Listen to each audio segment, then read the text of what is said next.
I'm Jenny-Jaymes and my sidekick, Christian Cano, partner in crime, is coming up next.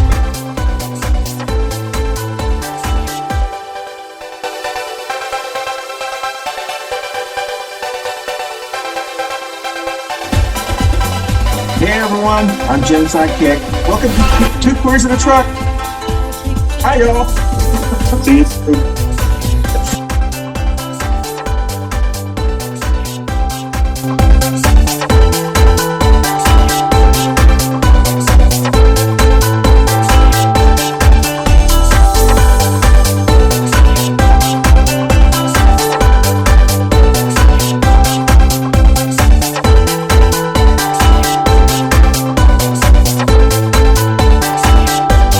Good morning, everybody. It is Two Queers in a Truck time, and we are rocking it out. And last Wednesday of June and last Wednesday of Pride Month, it went away too quick. We're recording on the morning of Juneteenth. We always record these a week in advance, so technically it's Juneteenth, but yeah, it's the 26th if you're seeing this for the first time.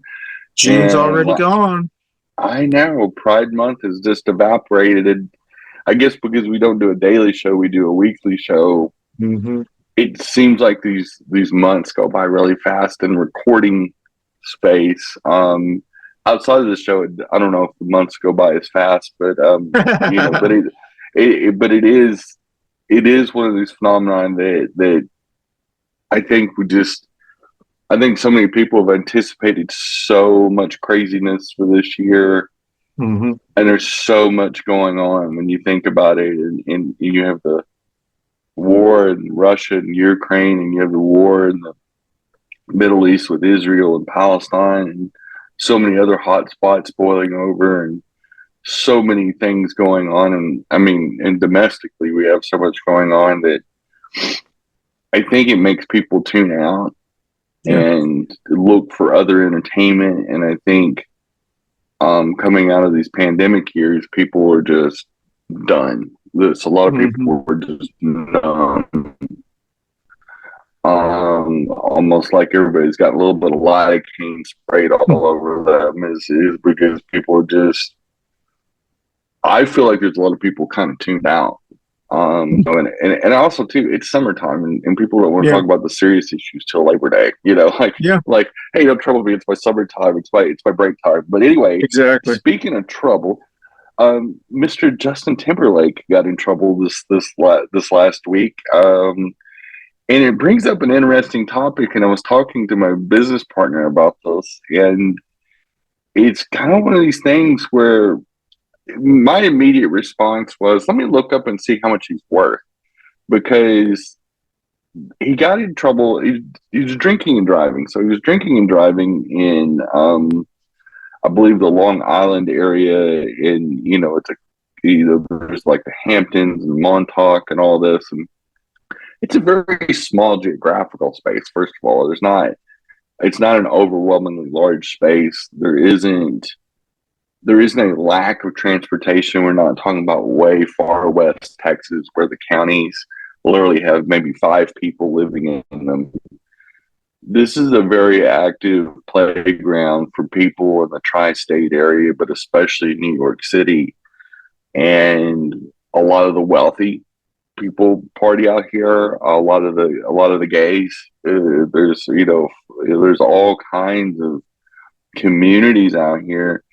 And long story short, it's weird that I don't know how far he was going or how far he intended on going before he got stopped and arrested. But I think somebody that's worth $250 million, because that's what his worth is, can afford an Uber. And it makes you wonder why, knowing that he was going to go drinking. I mean, he's 43 years old. And so there's a point where you look at somebody like that is highly successful, super wealthy, and go, why? You don't have any barrier of entry into getting into an Uber. There's nothing financial. Like, I'm hoping somebody with $250 million would be able to, get on his little smartphone and call an Uber or a Lyft and shag his happy ass home safely instead of, potentially endangering people. In the arrogance of saying, "Oh, I can still drive," and when he can afford not to, going and coming. Like, this guy probably has an entourage. I would imagine he has all kinds of assistants and handlers and people around him, and people that does his makeup for shows and talk shows, and like you got to figure he has a staff. That it would be hard to believe that he doesn't have a driver on call. And at the very least, there's modern technology. Like, I'm assuming he can afford a smartphone. But it's just kind of weird. It's kind of a weird thing when you see somebody of a high net worth that's worth anywhere north of $1 million. They could easily just and get a 10, 15. I don't care if it's a $50 Uber ride. At that point, it's something that, to me, you're willing to go out and accidentally kill people, like getting behind the wheel and being drunk, because obviously he was raging drunk because he got pulled over. He didn't get pulled over or he didn't get in an accident. He got over because his driving was so bad he got pulled over. And so one has got to surmise he was all over the place or driving too slow or whatever he was doing that made the police be suspicious of him. And Mr. Timberlake got pulled over, and honestly, he's innocent till proven guilty. So it's not been he's not gone through his trial yet, but you got to figure he's probably guilty. He hasn't released any statement saying he wasn't drinking and driving. So I'm assuming his silence is making him complicit to this. Yeah. But I just put it in the category of, you're a stupid ass. Mm-hmm. Dude, bro. Next time, fucking cab it, Uber it, driver it, like, mm-hmm. call one of your handlers, wake them up at 2 a.m. or whatever you were fucking moseying on down the road.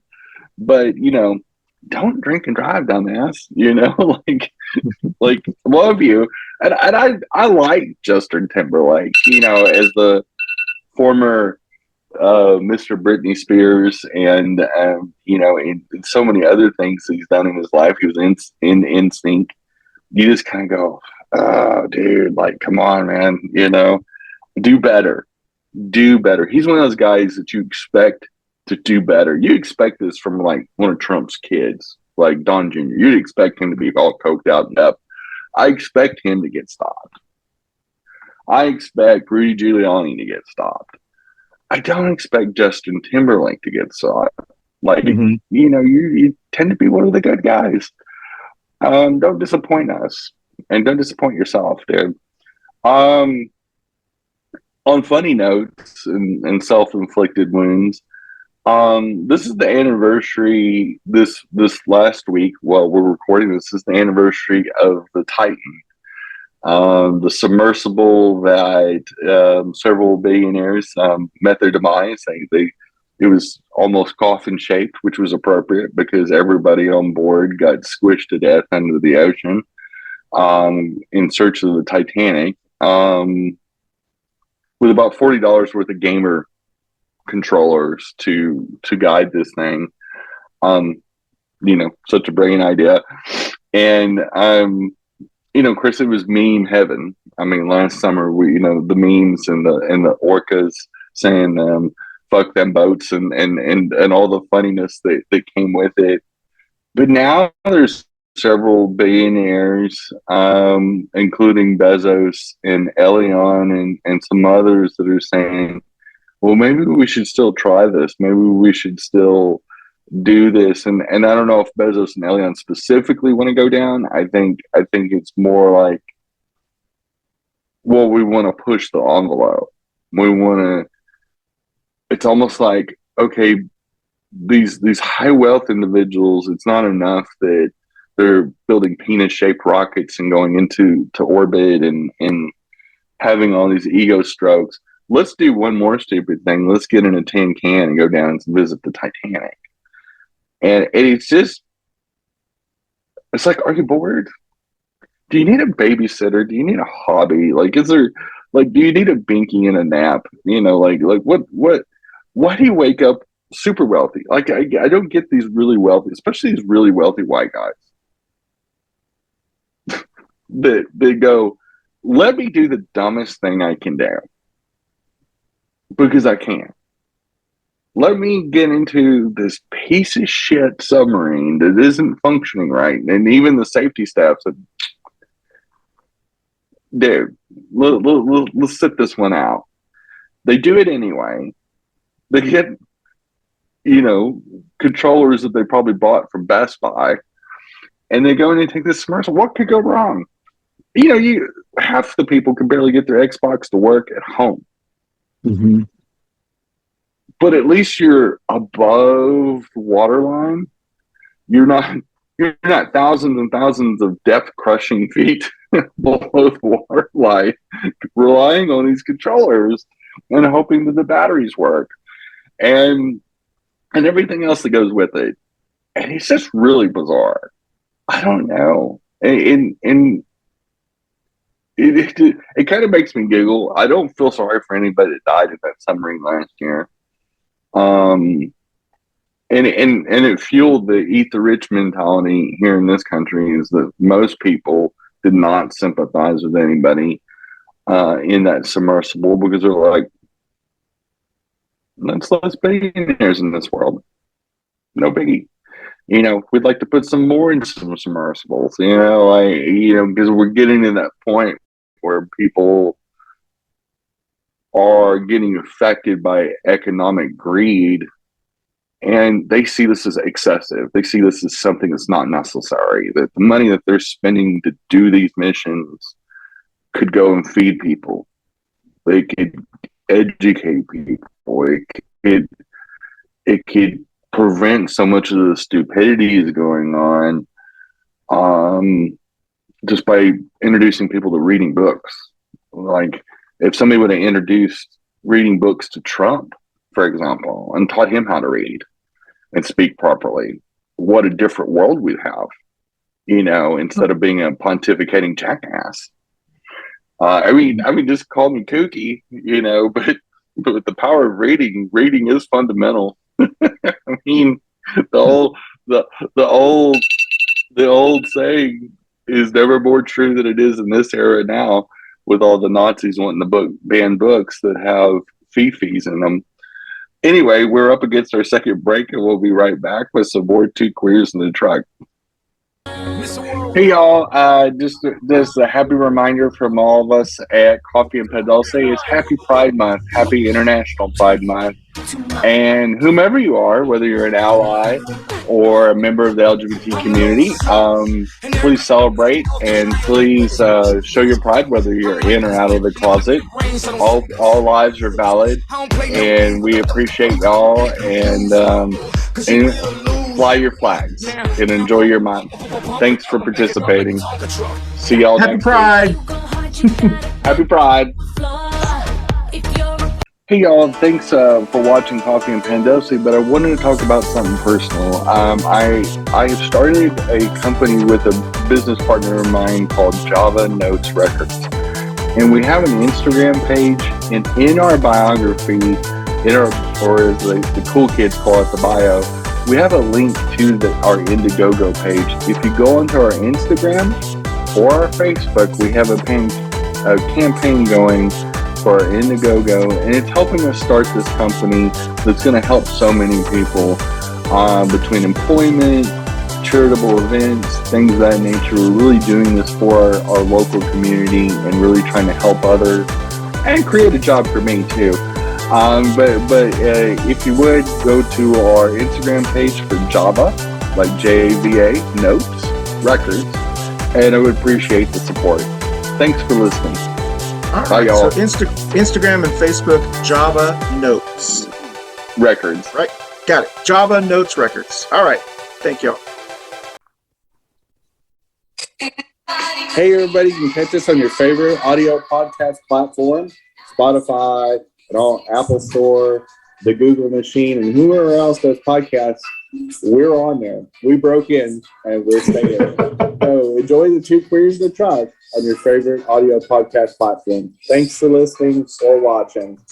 Bye-bye. Happy pod. And we are back. And this story isn't as funny or as stupid. It's stupid, but it's stupid in a different way.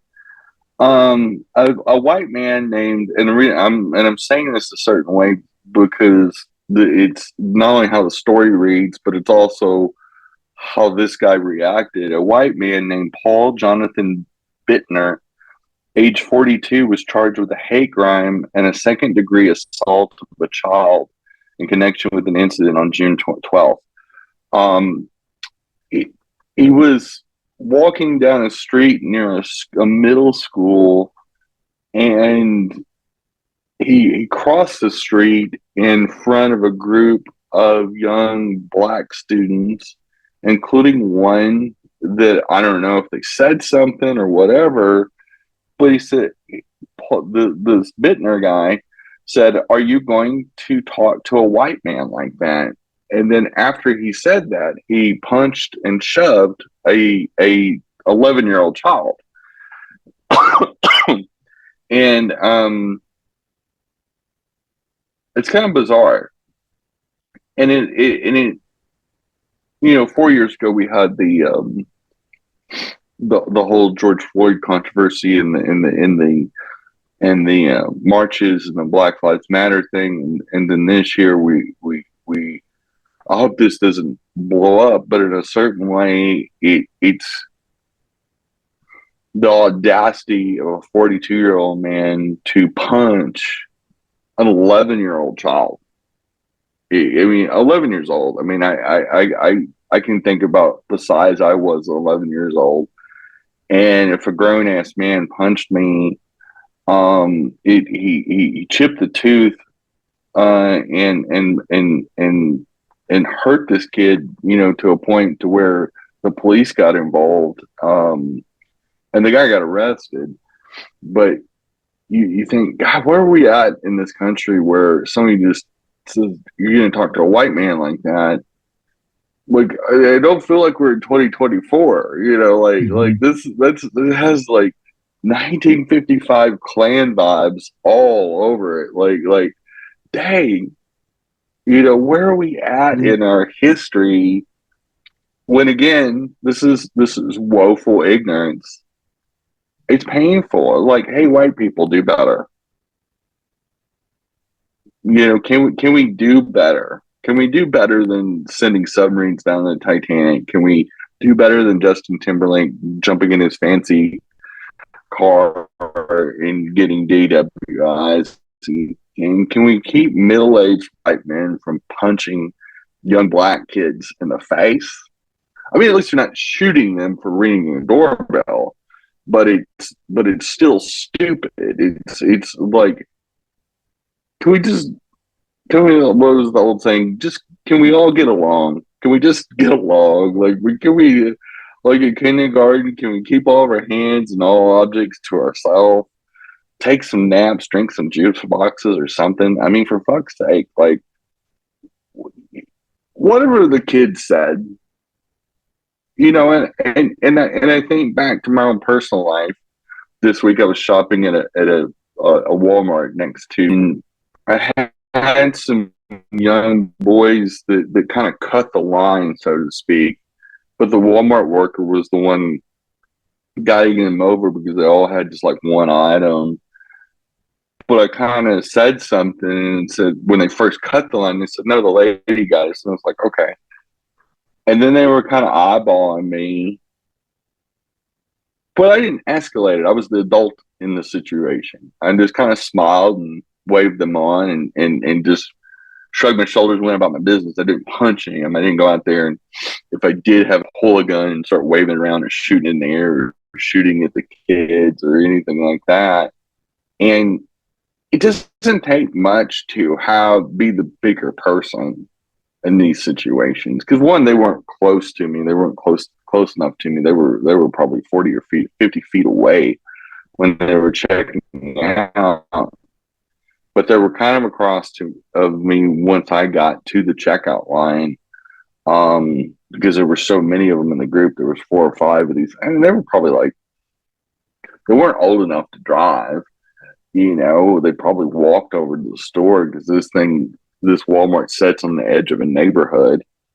And, but I didn't escalate it. I didn't sit there and say, hey, you little young punks, and, start doing a whole Clint Eastwood get off my lawn type thing and go off and twist off on these people, because I'm a functioning adult. I'm a rational, functioning adult that does not have to belittle a bunch of kids or threaten them. And what kind of a shitbag are you to just turn around and just cold cock a kid? And it's just it's gross. It's something that I think is a sign of the MAGA times. It just really bothers me overall. One of the things that I wanted to talk about is this is kind of wild, because this is kind of dystopian. It's kind of scary. It's actually about the city of Miami and them being on the struggle bus with climate reality. They are trying to figure out how to keep the city above the waterline. And it's something that has been in the news off and on for years, but it's really becoming a struggle this year. And the story that I'm basing it on is called "Miami is Entering a State of Unreality," and it was written by Amaria Riza. And it's one of those things that you kind of go, you don't think about cities being that close to the water or being adjacent to the water, like a New Orleans or New York or Miami. But the truth is, they are, and Miami is one of them that the ocean, according to one major study, is that by 2040 the ocean is going to rise another 11 inches in the areas next to Miami. And you go, 11 inches, that doesn't sound like much. It is. It's millions of gallons of water. And if 11 inches rises up, it also pushes inward. And so the issue is how does that disrupt systems, electrical systems, pipes, people's yards, businesses that are alongside the ocean. In the Miami, you think about South Beach. If it's under 11 inches of water all the time, how differently is Miami going to look? And how are they going to adapt this? Because it seems like we've given up on stopping climate change, or maybe we can't. maybe we've started something that we really can't stop until it stops itself. But there's billions of dollars being spent on adapting, and they're not able to adapt fast enough. And it's flooding areas consistently. They're seeing a 400% increase in rain and tides, and it's just really causing havoc. And it's a climate reality that if you live, Charlotte's far enough from the coast. We're 3 hours from the coast, no matter how you drive it. We're high and dry here for the most part. And so we don't think about these sort of things. But for the millions of people all across the United States, and actually all across the world, that either live on an island or they live in a coastal area, this could be a massive change for humanity that I don't think we're ready for, or that we were expecting that we would have to deal with right now. But 2040 is not that far away. 2040 is a little over 15 and a half years away. A decade and a half from right now was 2009. Think about that for a second. 2009 doesn't seem that far away, but it's the same distance, the same time distance as 2040, basically. In 15 years from today, it would be June of 2039. And we'd be at the end of the 2030s and facing hopefully not some cataclysmic climate things among coastal flooding and all of the other things that they say will, be happening by the late 2030s and early 2040s. But the city of Miami is one of the first ones on the front lines that is fighting this, and it's not going to be the last American city that's going to have to figure out the new normal of being like the Little Mermaid and singing little songs under the water. I don't know if the Kevin Costner movie, The Waterworld. It's becoming more and more of a reality, and it's one of those life imitating art type thing, and you're kind of going, damn, what can we do to prevent something like this? But how do we adapt to that? That's a big question. Like nobody's really. I don't think anybody really thinks about it until it happens. It's just one of those weird things and goes, I guess we'll figure it out when we get there, but we're kind of there now. The car's kind of pulling into the driveway, so to speak. But that was our fourth topic. We're up against our second break, and we'll be right back with some more Two Queers in the Truck. Hey y'all, it's International Pride Month, and I want to wish everybody, our fellow queer neighbors and our allies, a happy Pride Month. Spend money in Target and your local queer Black and brown businesses as well. But happy Pride. Thanks for watching this show, and be safe out there. Happy Pride. Happy Pride, Dave. Hey, everybody, you can catch us on your favorite audio podcast platform, Spotify, and all Apple Store, the Google machine, and whoever else does podcasts. We're on there. We broke in, and we're staying. So enjoy the Two Queers in the Truck on your favorite audio podcast platform. Thanks for listening or watching. Bye, boo. Happy Pride. Hey, everyone. Thank you so much for watching us on Two Queers in a Truck. Don't forget, you can watch us anytime at your leisure on our video podcast platforms like Facebook and YouTube. But you can also listen to us, either this show or any of our past shows, on our audio podcast platforms like Apple, Amazon, Google, Spotify, and all of the other ones. So once again, thank you for watching Two Queers in a Truck. I hope you enjoy our show. And we are back, but it's, I think some people think this is off into the dystopian future, but we're in that dystopian future right now. We have one presidential candidate, one political party that's got a 2025 plan that is this Nazi master plan to just wipe out everybody but powerful white men. We've got all this stuff. We've got abortion effectively reversed out. And it's just really, really bizarre. I did want to say congratulations to the Boston Celtics for winning at 2020. Speaking of white people, the 2024. Boo! They beat the Mavericks. Yes, they did, and as sad as it is, the Boston Celtics won the 2024 NBA championship. And I want to congratulate them. And I don't follow the NBA close, but I saw this story come across the news feed, and I'm a huge San Antonio Spurs fan, and so I lived in San Antonio. I've been to hundreds of San Antonio Spurs games over my lifetime. I've actually seen a Spurs game in all three arenas that they've ever had in their history. So I'm a legit OG. I'm not quite a Baseline bum, which is their hardcore fan and their hardcore fan club, but I definitely love the Spurs. Even though I don't follow NBA basketball like I used to, and I used to be a super fan, especially when I lived in San Antonio, and even years after I left there the last time. But it's still if the Spurs were in the championship, I would have probably paid more attention.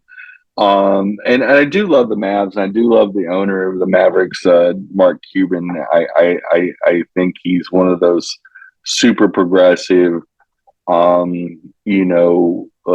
people out there trying to make the world better through his advocacy and his business advocacy. And you see him not only trying to help political candidates that are progressive and help the Democrat Party, but he also puts his money where his mouth is with his new company, the Cost Plus thing, and trying to save people money on pharmaceuticals, and setting an exact profit margin, I think of like 15% or 30% or whatever it is, to where the prices on a lot of the pharmaceuticals on there are pretty reasonable. Not that I'm trying to do a commercial for Mark Cuban, um, but I do love the human that he is, him being a billionaire. If there's going to be billionaires out there, there should be less Jeff Bezoses and definitely less Elon Musk and more Mark Cubans in this world that at least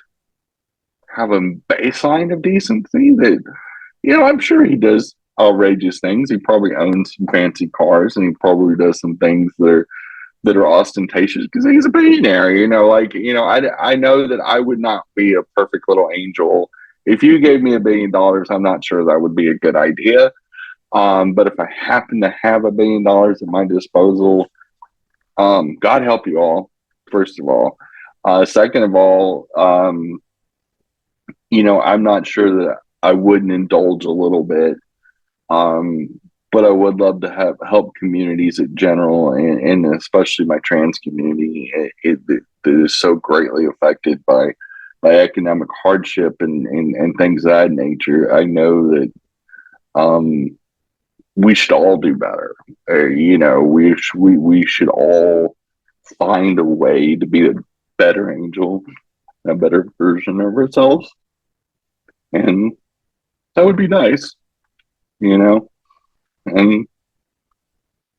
I don't want to have a meltdown in the middle of the show, but I think we all need to do better. I think as Pride Month closes, I think in our community, we all need to do better. I have a lot of qualms with what goes on in Charlotte and what goes on in our community in large. And I think there's organizations like the HRC specifically and other orgs that really have become very self-serving, very, very arrogant, and very neglectful of the community needs at large, and it bothers me. And it brings me to a topic that we have a controversy right here in Charlotte over Transcend and the CCP, which merged together about 2 years ago. I believe it was in 2022.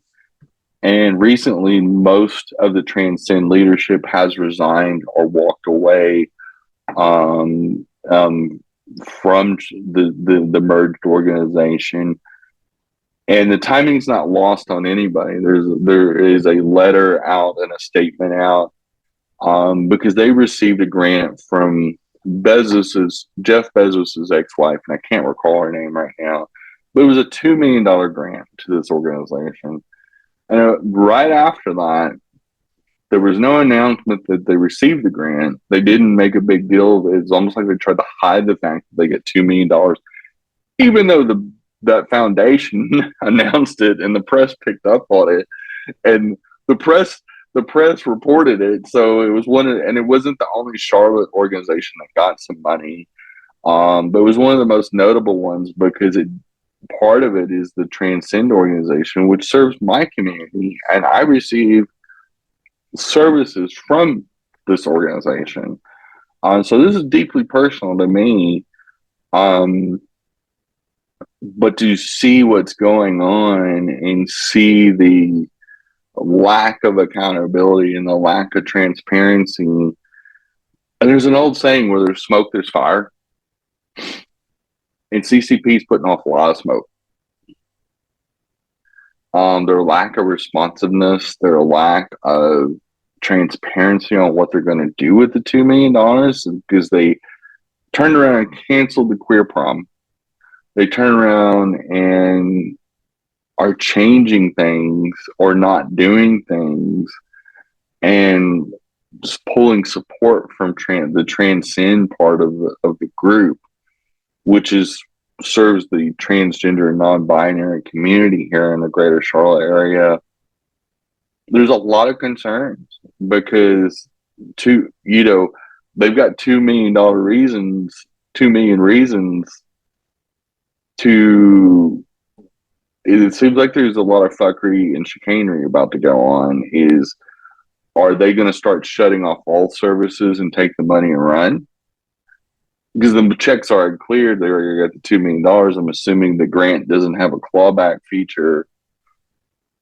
And is it going to be like the pandemic funds and the PPP loans that many businesses got, where, I mean, Congressman Matt Gaetz got a PPP loan. He doesn't even really own a business. What does he do? What did his corporation that he got that money for do? And I know they're unrelated, but it's really concerning when you see a organization get a 7-figure grant and all of a sudden start making massive changes shortly after. And it's so much so that there's been a letter that's been publicized. There's about 26 organizations that have signed this letter, including the Wedgwood Church, which I'm a member of. Believe it or not, I'm a member of a church. Surprise, surprise. But it's concerning. It's concerning because part or parcel of many of the services I receive for medical care and stuff like that is funded by this organization. And I don't want to see it go away for my community too. It has support services. It has so many things that it's tied to, because somebody wants to pocket $2 million. I'm going to tell you that is a significant issue if it does come to fruition, and a lot of people are concerned that's where it's going, including many of the people that are involved, that were involved with it, that have left the combined organization.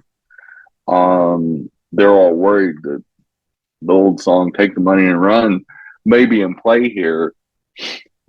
I hope people from CCP hear this broadcast.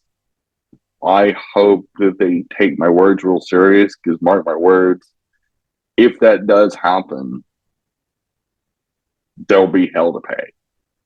And not just from me, but from others. But I can tell you personally, I'll find every way possible to hold people accountable for that.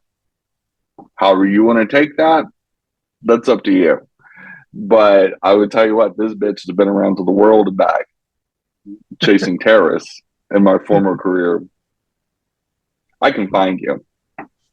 We'll leave it at that. But I don't think that running away from a problem is going to solve us. And I want to hope that people pull their heads out of their proverbial ass and be more proactive than they've been, and how so many people have kind of sat on the sidelines in leadership. And in general, we need to be more proactive in our community and head these problems off in the past and just do better. Just fucking do better. It's not that hard to be a decent human being. Don't punch 11-year-olds. Don't drive drunk Justin Timberlake. Don't go in a fucking submersible. I'm sorry. If the submersible has Xbox controllers, walk the fuck back out of that submersible. Like, no, don't walk, run. There's just little life things, little Aunt Jenny tips for life. And don't steal $2 million from a community that desperately needs it. That is a level of shitbaggery that's unforgivable. And that's the maybe we need to bring back public executions. I may be in favor of it after this, like firing squads or something. But anyway, that does bring us to the end of the Two Queers in a Truck show. The moral of the day is do better. Do better, y'all. Everybody should do better. Happy Pride Month.